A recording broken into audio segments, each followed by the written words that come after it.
한국 영화 중에 이런 영화가 있습니다. 미안해, 사랑해, 고마워, 이런 영화가 있어요. 그 영화에 보면 이제 세 편의 커플이 등장합니다. 그래서 옴니버스처럼 연결되어 있어요. 그래서 미안한 커플, 그리고 사랑하는 커플, 고마워하는 커플이 나와요. 그 중에 미안한 커플은 그 나이가 많이 든 권투 선수 두 사람에 대한 이야기입니다. 원래 이 권투 선수들이 서로 라이벌입니다. 친구인데요. 그래서 하루는 이 둘이 시합하게 됐어요. 큰 타이틀을 걸고요. 그런데 이 두 명의 친구 중에 최강칠 그리고 홍종구인데, 그 최강칠이라는 권투 선수가 조금 두려웠습니다. 왜냐하면 홍종구가 너무 잘하는 거예요. 그래서 시합을 하면 자기가 질 것 같으니까 수를 썼는데 뭐냐면 개체량, 그러니까 몸무게를 재는 그 전날 이 친구를 불러다가 몰래 설사를 하는 약을 줬습니다. 이 친구가 모르고 그 약을 먹은 거예요. 그 다음 날이 이제 개체량, 몸무게 드는 날이죠. 그래서 저울에 딱 올라섰는데 그때 실수를 한 거예요. 그래서 확 한 겁니다. 얼마나 창피했겠습니까? 난리가 난 거죠. 근데 그 홍종구라는 그 선수는 그날 이후로부터 권투를 못 하는 거예요. 창피해가지고 그 소문 때문에 권투를 그만뒀습니다. 근데 그걸로 끝난 게 아니라 실은 권투를 하면서 아내가 병에 걸려가지고 수술비를 미리 갖다 쓴 거예요. 고리대금으로요. 근데 권투를 그만두니까 그걸 갚을 길이 없습니다. 그러니까 안 좋은 길로 들어선 거예요. 그래서 험악한 세월을 살게 됩니다. 그러다가 이제 죽음을 앞두고 나이가 많이 들어서 병원에 입원을 한 거죠. 근데 그때 그 친구였던 최강칠이도 있는 거예요. 그 만난 겁니다. 서로 이야기를 나눈 거예요. 그래서 그 모든 이야기 끝에 최강칠이 이렇게 얘기를 하는 거죠. 그 친구 홍종구에게. 나는 내가 그때 그렇게 될 줄로 몰랐다. 그래서 정말 미안해. 이게 미안한 커플이에요. 저는요, 그 영화를 보면서 이런 생각을 해봤습니다. 만약에 이 친구가 설사하는 약을 주지 않았더라면, 힘들지만 정정당당하게 시합을 했더라면, 그래서 그 홍종구라는 권투 선수가 계속 권투를 할 수 있었더라면, 그 선수의 아내가 병에 걸려서 수술을 받지 않았더라면, 이 사람들이 부자여서 그것을 갚을 돈이 있었더라면, 그래서 험악한 세월을 살지 않았더라면, 이런 생각을 해봤어요. 안타깝더라고요. 그러면서 이런 생각도 해봤습니다. 정말로 우리에게 아름다운 세상, 완벽한 세상이 있었으면 좋겠다. 그래서 죄도 없고요, 그리고 질병도 없고요, 가난도 없고요, 그래서 서로 미안해할 필요도 없고요, 또 미안함을 당할 필요도 없는 그런 세상이 있었으면 좋겠다. 그래서 천국을 그려봤습니다. 여러분, 오늘 우리에게 주신 말씀은 시편 23편입니다. 근데 시편 23편은요, 다윗이 그러한 천국과 같은 이상향을 그리면서 불렀던 믿음의 노래입니다. 한번 우리 1절씩 살펴보실까요? 자, 1절 말씀이요. 뭐죠? 여호와는 나의 목자시니 내가 부족함이 없으리로다. 다윗은 고백합니다. 여호와는 나의 목자가 되십니다. 그래서 부족함이 없다라는 거예요. 그래서 목자가 양을 돌보는 장면을 하나씩 설명을 합니다. 목자가 이제 우리에서 양을 꺼내요. 그래서 어디로 인도하죠? 2절이요. 그가 나를 푸른 초장에 누이시며 쉴만한 물가로 인도하시는도다. 그래서 이 목자가 양을 데리고 어디로 간다고요? 푸른 풀밭이 있는 곳으로요. 거기에서 양이 실컷 풀을 뜯어 먹습니다. 이제 배가 불러요. 근데 잘 먹여놨더니 이제 목이 마릅니다. 그러니까 어디로 목자가 인도하죠? 물가로요. 거기 가서 물을 많이 마시는 겁니다. 그래서 목을 축이는 거예요. 배가 부르고 등이 따뜻하니까 이제 졸음이 옵니다. 그래서 편히 자는 거예요. 근데 이 목자는 그 양의 육체적인 그 필요만 채워주는 게 아닙니다. 그 양의 영혼도 사랑하고 그 양의 영혼도 소생시키는 거예요. 그 3절 말씀 보실까요? 내 영혼을 소생시키시고 자기 이름을 위하여 의의 길로 인도하신도다. 육체의 만족을 줄 뿐만이 아니라 그 영혼을 위하여 그 영혼을 소생시키시고, 그리고 그 양을 의의 길로 인도합니다. 근데 의의 길, 십자가의 길, 믿음의 길은 그렇게 쉽지가 않습니다. 그래서 뭐가 우리에게 다가올 수 있죠? 사망의 음침한 골짜기요. 4절 말씀 보실까요? 시작. 내가 사망의 음침한 골짜기로 다닐지라도 해를 두려워하지 않을 것은 주께서 나와 함께 하심이라. 주의 지팡이와 막대기가 나를 안위하시나이다. 그래서 우리가 의의 길을 가다가 그 사망의 음침한 골짜기로 다닐지라도 그 어려움을, 그 사자와 곰의 위협과 그리고 가시덤불과 웅덩이의 그 위협을 우리가 당하더라도, 그러나 우리가 두려워하지 않을 이유는 주님께서 우리와 함께 계시고 목자가 계시기 때문이라는 거예요. 지팡이와 막대기로 구원하시기 때문에 안전합니다. 사망의 음침한 골짜기로 다 지나고 나면 그 다음은 어떤 일이 벌어지죠? 5절이요. 주께서 내 원수의 목전에서 내게 상을 베푸시고 기름으로 내 머리에 바르셨으니 내 잔이 넘치나이다. 아멘. 사망의 골짜기를 다 지나고 났더니 주님께서 떡하니 큰 상을 펼쳐 놓으시는 거예요. 누구 앞에서요? 원수들 앞에서요. 우리를 죽음의 골짜기로 몰아넣었던 그 원수들 앞에서, 우리가 죽도록 고생하고 정말로 고통스러울 때 우리를 모욕하며 조롱했던 그 원수들 앞에서 우리에게 상을 펼쳐주시고 우리에게 오히려 축복을 부어주십니다. 그래서 우리가 원수들 앞에서 너무 통쾌한 거죠. 우리의 억울함을 갚아주시니까요. 우리 잔이 넘칩니다. 그리고 6절 말씀이요. 나의 평생에 선하심과 인자하심이 정녕 나를 따르리니 내가 여호와의 집에 영원히 거하리로다. 우리를 어디로 인도하신다고요? 여호와의 집에요. 영원한 처소, 영원한 본향이요. 그래서 우리가 영원한 평안과 기쁨을 누리게 하신다는 것, 그것이 다윗의 노래입니다.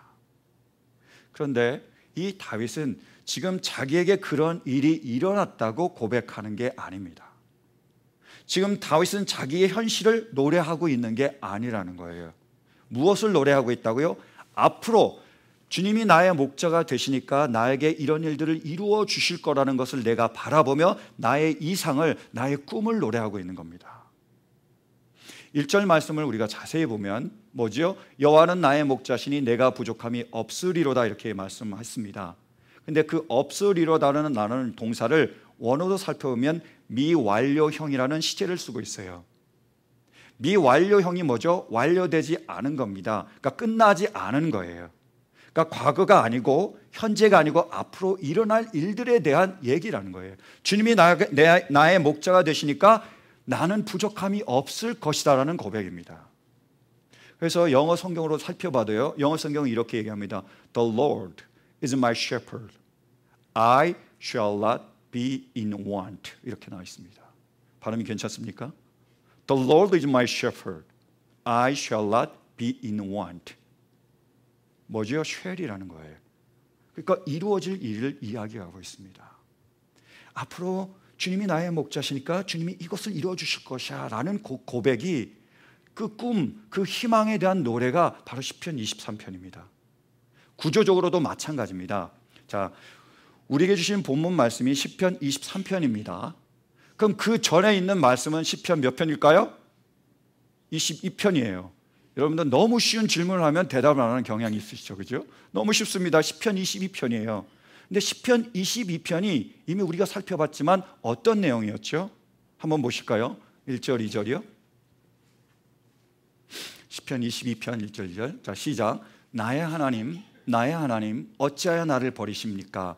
어찌하여 그리 멀리 계셔서 살려달라고 울부짖는 나의 간구를 듣지 아니하십니까? 나의 하나님, 온종일 불러도 대답하지 않으시고 밤새도록 부르짖어도 모르는 채 하십니다. 아멘. 다윗의 현실입니다. 내가 지금 울부짖는데, 부르짖는데 응답하지 않으신다라는 거예요. 그래서 어떤 일이 벌어지죠? 6절부터 8절이요. 자, 시작. 그러나 나는 사람도 아닌 벌레요, 사람들의 비방거리, 백성의 모욕거리일 뿐입니다. 나를 보는 사람은 누구나 나를 빗대어서 조롱하며 입술을 비축거리며 머리를 흔들면서 얄밉게 빈정댑니다. 그가 주님께 그토록 의지하였다면 주님이 그를 구하여 주시겠지. 그의 주님이 그토록 그를 사랑하신다니 주님이 그를 건져주시겠지 합니다. 아멘. 응답이 없고 내가 여전히 고통과 환난 가운데 있으니까 그 정적들이 지나가는 사람이 뭐라고요? 야, 너 하나님 사랑한다며, 건져주시겠지. 하나님이 구원자시라며, 하나님 도와주시겠지. 근데 네 꼴이 뭐냐라고 무시하며 조롱하고 있는 겁니다. 그게 다윗의 현재의 모습이라는 거예요. 근데 저는 저 시편을 통해서 우리 믿음의 사람들의 현재의 모습이 보입니다. 다윗은 지금 어떤 삶을 살고 있었죠? 다윗의 현실이 뭐였죠? 이미 우리가 말씀을 통해서 다윗의 삶을 계속 지금 공부해 나가고 있습니다. 여러분, 다윗은요, 하나님께서 사랑하신 사람이에요. 특별히 선택하셨습니다. 기름을 부어서요, 왕으로 삼아 주셨어요. 그러니까 고생 끝 행복이 시작이 됐나요? 아니에요. 골리앗을 무너뜨리고 죽이고, 그 다음에 사울이 사위가 되니까 이제는 내가 잘 될 것이라고 생각했지만 오히려 사울이 그를 미워하고 그리고 그를 죽이려고 합니다. 그래서 사울에게 쫓겨나요. 그래서 어디로 도망갔습니까? 블레셋에게요. 블레셋은 적의 적이니까 나를 보호해 주겠지라고 생각했는데 오히려 블레셋이 또 자기를 죽이려고 합니다. 또 도망간 거예요. 이번에는 어디로 도망갔죠? 자기 동족 10사람에게로 도망갔잖아요. 근데 동족이 어떻게 합니까? 배신하는 겁니다. 오히려 밀고 하는 거예요. 이런 삶을 살게 됩니다. 그래서 우여곡절 끝에 정말 힘들게 드디어 왕이 됐습니다. 고생 끝 행복 시작인가요? 아니요, 얼마 지나지 않으니까 아들이 배신을 합니다. 반역을 하고 자기를 죽이려고 하는 거예요. 그래서 지금 다윗은 자기의 현실을 노래하고 있습니다. 계속 보실까요? 우리 12절부터 보시겠습니다. 자, 시작. 황소떼가 나를 둘러쌌습니다. 바사나의 힘센 소들이 이 몸을 에워쌌습니다. 으르렁대며 찢어 발기는 사자처럼 입을 벌리고 나에게 달려듭니다. 그 다음이요. 나는 쏟아진 물처럼 기운이 빠져버렸고 뼈마디가 모두 어그러졌습니다. 나의 마음이 촛물처럼 녹아내려 절망에 빠졌습니다. 나의 입은 옹기처럼 말라버렸고 나의 혀는 입천정에 붙어있으니 주님께서 나를 완전히 매장되도록 내버려 두셨기 때문입니다. 아멘. 그래서 다윗이 어떻게 하는 거죠? 절망스럽다는 거예요. 주님 왜 나를 버리셨습니까? 이런 질문이 나왔다고 고백하고 있는 겁니다. 그것이 다윗의 현실이고 현재의 모습이라는 거예요. 근데 저는 이 말씀을 묵상하면서 믿음의 사람들의 현재의 모습도 이와 비슷하지 않나라는 생각을 하게 됩니다. 여러분, 하나님 우리를 사랑하십니다. 그래서 우리를 선택해 주셨습니다. 그 성령으로 우리를 기름 부으셔서 하나님의 자녀로 삼아 주셨습니다. 여러분, 우리 모두가 하나님의 자녀인 줄로 믿습니까? 그런데요, 그 위대하신 하나님, 전능하신 하나님의 우리가 자녀가 됐는데 고생 끝 행복 시작이 돼야 되는데 꼭 그 공식이 들어맞지는 않는다라는 거예요. 어떤 분에게는 진짜 고생 끝 행복이 시작되는 분이 있지만 어떤 분에게는 고생 끝 고생이 시작되는 분도 있습니다. 뜻하지 않은 질병이 찾아올 수도 있고요, 가정에 문제가 생길 수도 있고요, 자기가 원하는 그 사업이 잘 안 될 수도 있습니다. 더 힘든 게 뭐죠? 옆에서 조롱하는 거예요. 너 잘 믿는다며, 교회 열심히 다닌다며, 그 하나님이 축복해 주신다며, 네 꼬락서니를 봐라 라고 조롱하며 무시할 수도 있습니다. 몇 년 전이었어요. 어떤 성도님이 울면서 이렇게 고백을 하더라고요. 지금 너무 가게가 힘들대요. 도저히 유지할 수가 없다고 하시더라고요. 그래서 가게를 아무래도 문 닫아야 될 거라고 얘기를 하시면서 제일 마음에 아픈 게 가게를 문 닫는 것이 아니라 사람들이 비난할까 봐, 조롱할까 봐, 모욕할까 봐 내가 하나님의 이름을 더럽히는 것 같아서 힘들다고 얘기를 하시더라고요. 그렇지 않습니까? 우리가 질병이 걸렸는데, 우리의 가정이, 우리의 자녀가 아픈데 내가 사업이 지금 잘 안 되는데 옆에서 뭐라 그러죠? 믿음이 없어서 그렇지. 그 말을 들으면 견딜 수가 없습니다. 그것이 믿음의 삶을 살아가는 우리의 믿음의 사람들의, 우리의 현재의 모습이라는 거예요. 그 현실을 지금 다윗은 노래하고 있었습니다. 그게 현재의 모습입니다. 그런데 그것으로 끝나지 않고 그 미래가 있습니다. 우리에게 다가올 미래가 있다는 거예요. 우리의 미래는 뭐죠? 시편 24편이요. 보실까요? 7절부터요. 우리의 미래요.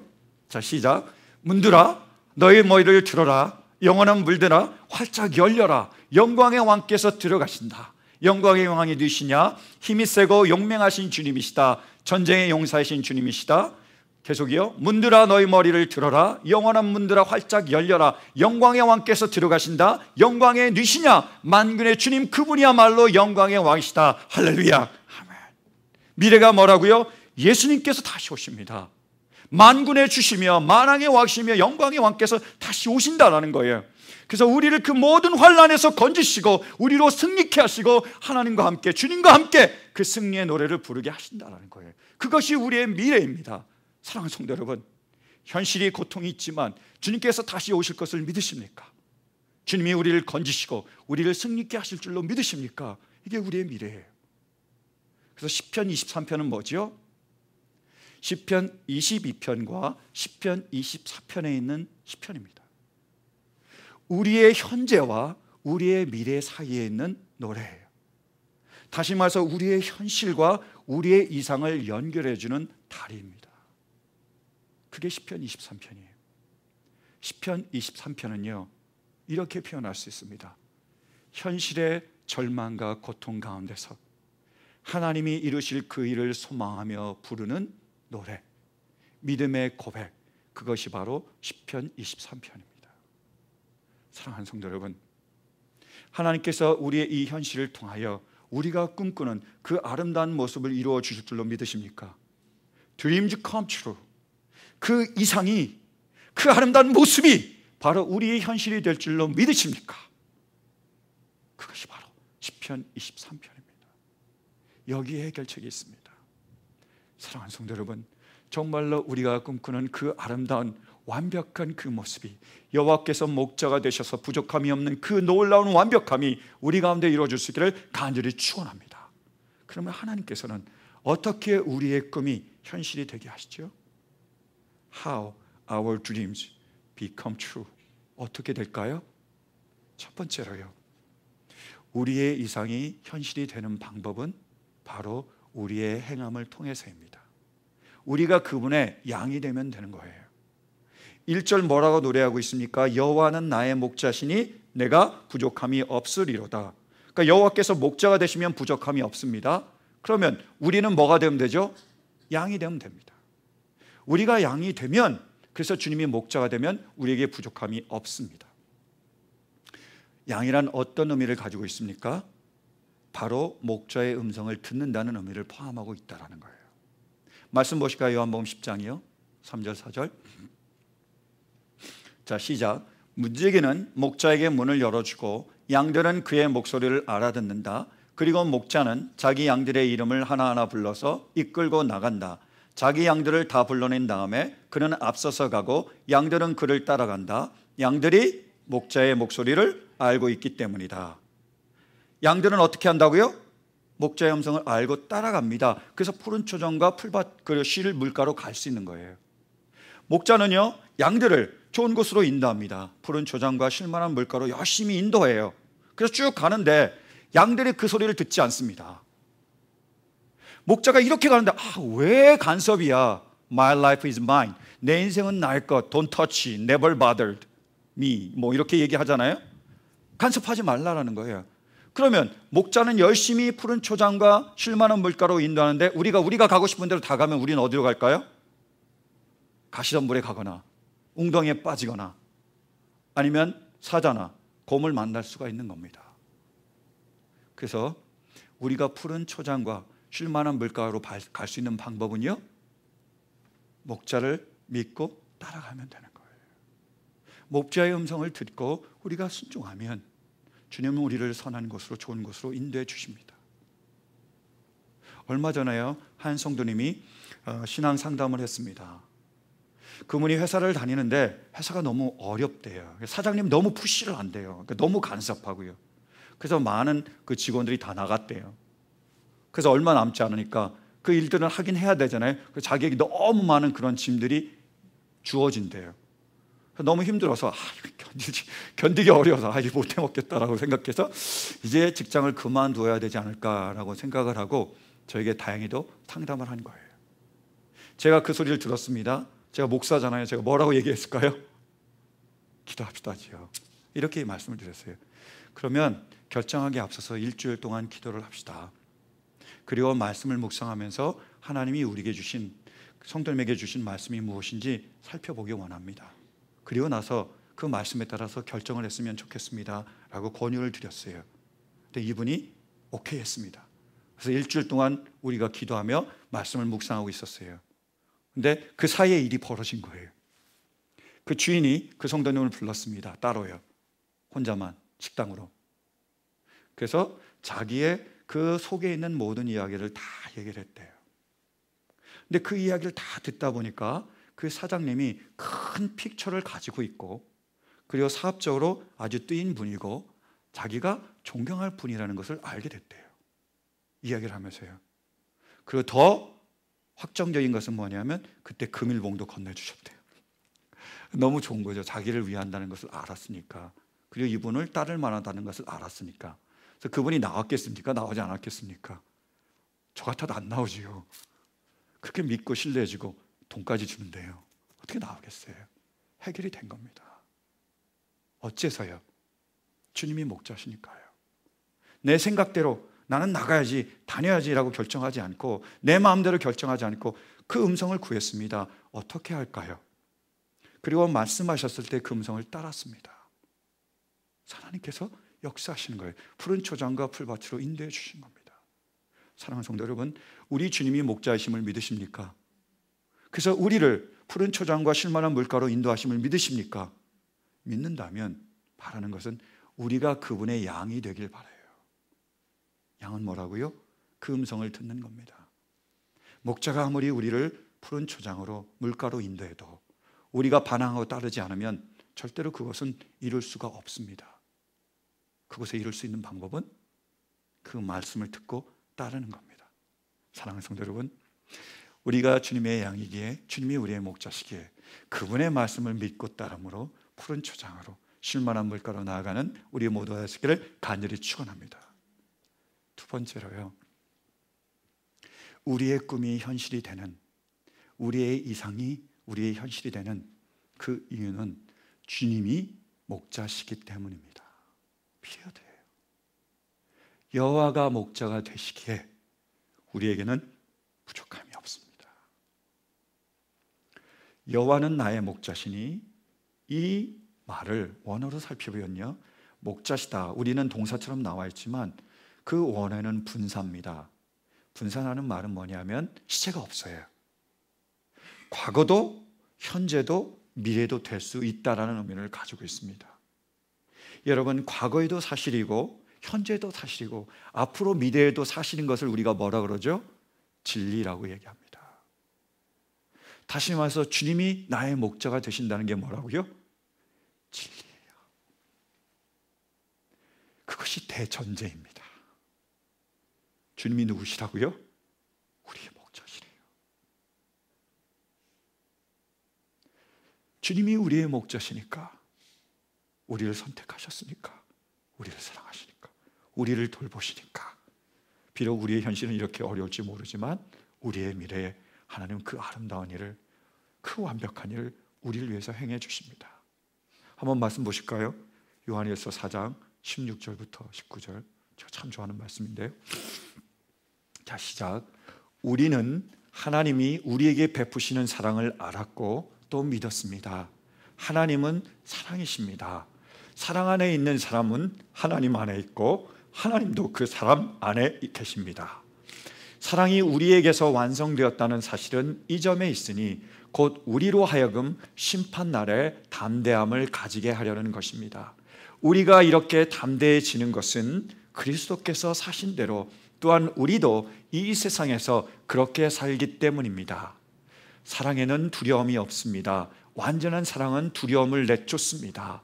두려움은 징벌과 관련이 있습니다. 두려워하는 사람은 아직 사랑을 완성하지 못한 사람입니다. 우리가 사랑하는 것은 뭐요? 하나님이 우리를 먼저 사랑하셨기 때문입니다. 아멘. 우리가 먼저 하나님을 사랑하는 것이 아니라 하나님께서 우리를 먼저 사랑해 주셨습니다. 우리가 먼저 그분의 양이 돼서 그분을 선택하고 그분을 따라가신 것이 아니라 그분이 먼저 우리에게 목자가 되시고 우리를 양으로 선택해 주셨다는 거예요. 그래서 그 맹목적인 사랑으로 우리를 붙드시고 이끌어 가신다고 말씀하고 계십니다. 여러분, 목자 되신 우리의 하나님의 사랑은 어떤 사랑일까요? 보실까요? 로마서 8장 38절 39절이요. 자, 시작. 나는 확신합니다. 죽음도 삶도 천사들도 권세자들도 현재일도 장래일도 능력도 높음도 깊음도 그 밖에 어떤 피조물도 우리를 우리 주 예수 그리스도 안에 있는 하나님의 사랑에서 끊을 수 없습니다. 아멘. 우리 하나님의 사랑이 어떤 사랑입니까? 끊을 수 없는 사랑입니다. 우리 하나님의 사랑이 어떤 사랑입니까? 영원한 사랑입니다. 우리 하나님의 사랑은 변함이 없는 사랑입니다. 우리가 잘하든 잘하지 못하든, 우리가 성공하든 성공하지 못하든, 우리가 따르든 따르지 못하든 영원히 우리를 메어 끝까지 우리를 인도하시는 그 사랑이 바로 우리 하나님의 사랑입니다. 목자가 되시고 사랑하실 때 끝까지 사랑하시는 그 사랑이 있기에, 그 사랑의 줄에 우리가 매어 있기에 우리에게 소망이 있고, 우리의 그 꿈꾸던 그 꿈은 언젠가 우리의 현실이 될 줄로 믿습니다. 그래서 이렇게 바울은 고백합니다. 37절이요. 그러나 우리는 이 모든 일에서 우리를 사랑하여 주신 그분을 힘입어서 이기고도 남습니다. 아멘.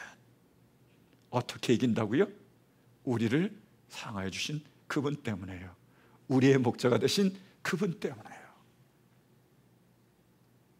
그분이 우리의 목자가 되십니다. 그렇게 우리에게 부족함이 없을 줄로 믿습니다. 저는 이 말씀을 준비하면서 목회를 한번 돌아봤습니다. 제가 2011년 3월에 이 불임교에서 처음 담임 목회를 시작을 했습니다. 지금이 2016년 몇 월이죠? 7월이죠? 벌써 5년 이상이 훅 하고 지나갔어요. 굉장히 빨리 지나갔습니다. 근데 그 목회 기간 동안에 참 기쁘고 좋았던 일도 많았습니다. 근데 참 슬프고 안타까운 일들도 많았어요. 근데 여러분, 우리는요, 그 모든 일들을 함께 겪고 거치고 지나왔습니다. 그래서 이 자리에 지금 함께 있는 거예요. 기쁘고 즐거운 일도 우리가 함께 나눴고, 슬프고 고통스러운 일도 함께 나눴습니다. 그리고 우리는 함께인 거예요. 그래서 제가 목회를 시작하면서 여러분들은 저에게 가족과 같았습니다.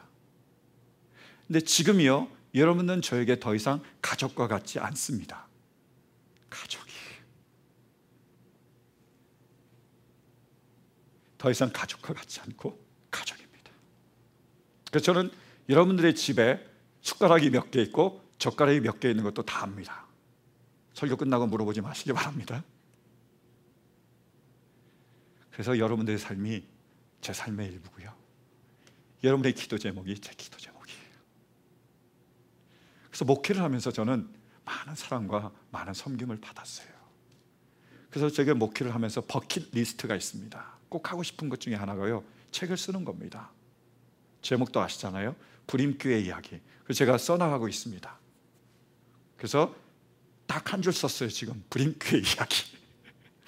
그래서 여러분들하고 있었던 일, 우리 노 집사님의 이야기, 그리고 우리 권 집사님의 이야기, 우리 최양봉 권사님의 이야기, 또 우리 백선희 권사님의 이야기, 이런 모든 이야기들을 하나하나씩 다 기록할 겁니다. 그리고 책으로 출간하고 싶어요. 제가 원하는 것은 그 책이 베스트셀러가 됐으면 좋겠습니다. 잘 팔려서 인쇄가 많이 나와서 제 노후에 아무런 걱정이 없었으면 좋겠다는 것도 물론 제 바람이지만, 그것보다 더 원하는 것은 그 책을 많은 사람들이 읽었으면 좋겠어요. 그리고 그 책이 스테디셀러가 됐으면 좋겠어요. 고전처럼이요. 그래서 원하는 것은 우리의 자녀가, 우리의 자녀들의 자손이, 후손들이 그 책을 쭉 읽었으면 좋겠습니다. 그래서 우리 교회를 통해서 역사하신 그 하나님, 그 교회의 역사를 그들이 알 뿐만 아니라 그 교회를 세우신 여러분들의 이름을 그들이 계속 알았으면 좋겠어요. 대대로 그 이름들이 전해졌으면 좋겠습니다. 레거시, 그것이 제가 바라는 거예요. 그것이 저에게 베풀어 주신 그 사랑과 그 섬김에 대해 제가 은혜를 갚을 수 있는 조그마한 방법이 아닌가 생각합니다. 여러분, 그러므로 제가 쓴 불임교회 이야기가 베스트셀러가 되도록 기대해 주시길 바랍니다. 저는 부족하고 연약합니다. 실수가 참 많았습니다. 근데 문제는 뭐냐면 앞으로도 실수를 할 거라는 거예요. 이게 문제입니다. 근데요, 걱정하거나 두려워하지 않습니다. 왜요? 주님이 우리의 목자세요. 주님이 우리의 목자가 되셔서 우리를, 이 교회를 지금까지 인도해 주셨습니다. 앞으로 많은 목회 기간이 남았지만 주님은 여전히 목자가 되시고 우리를 끝까지 인도해 주시고 이끌어 주실 것입니다. 그리고 여호와의 집에 영원히 거할 수 있는 그날까지 우리를 이끌어 주실 줄로 믿습니다. 그것을 믿기에 저는 담대히 지금도 목회의 길을 걸어갈 수가 있습니다. 사랑하는 성도 여러분, 우리는요, 안타깝게도 죄 많은 세상에 살고 있습니다. 죄 때문에 문제가 있고 죄 때문에 고통이 있습니다.